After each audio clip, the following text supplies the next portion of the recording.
On March 13th, 1997, over 10,000 people watched a silent, mile-wide object drift across the Arizona sky. And the government's explanation made it worse. It wasn't moving like anything built on Earth. The object hung there, blocking out stars, casting a shadow across the desert floor.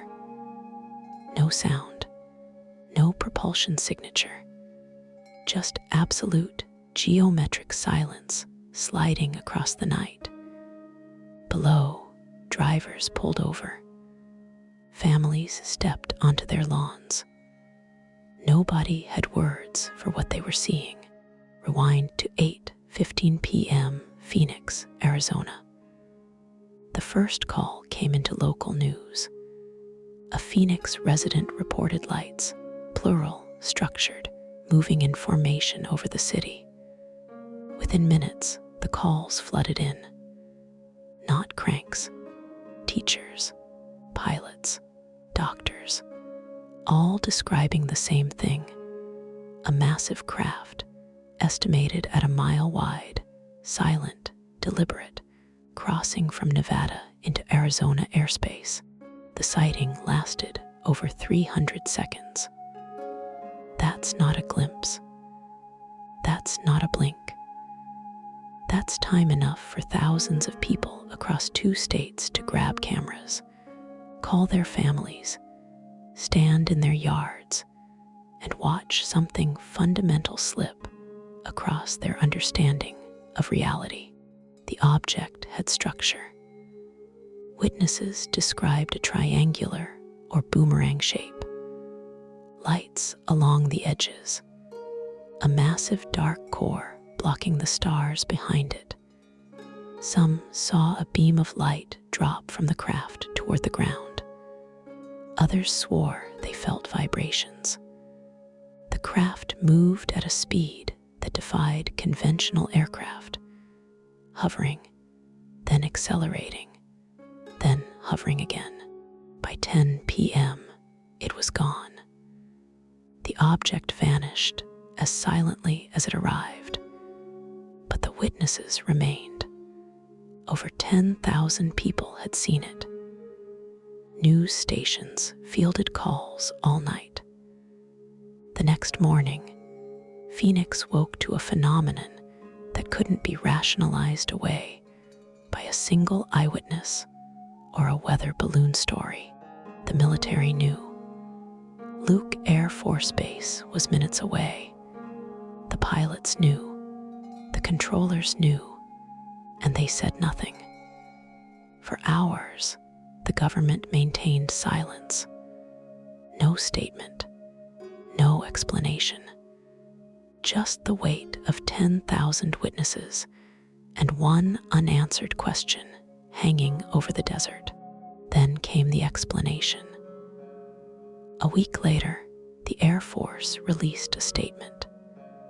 The lights, they claimed, were flares. Specifically, LUM flares, illumination rounds, dropped from an A-10 Warthog during a training exercise. Slow-falling flares, they argued, can create the illusion of a single massive object when viewed from certain angles. The problem, the timeline didn't match. The flares were dropped after the sighting. The witnesses had already called it in. Pilots had already reported it. The military's explanation required the object to exist before the explanation for it. Logic, like the object itself, had vanished. Witnesses didn't buy it. Pilots didn't buy it. A former Arizona governor, Fife Symington, held a press conference months later and told the truth. The flare explanation was insulting to the intelligence of everyone who saw it. He'd seen it himself. He knew the difference between flares and what crossed that sky, the Phoenix lights, became the largest mass UFO sighting in American history. 10,000 eyewitnesses. No retraction from the Air Force. No new explanation. Just 10,000 people left holding the memory of something that, according to the government, never existed. But here's what matters. The sighting forced a reckoning. Thousands of credible witnesses, pilots, engineers, law enforcement, went on record. The story couldn't be buried. The government couldn't erase the event or the people who saw it.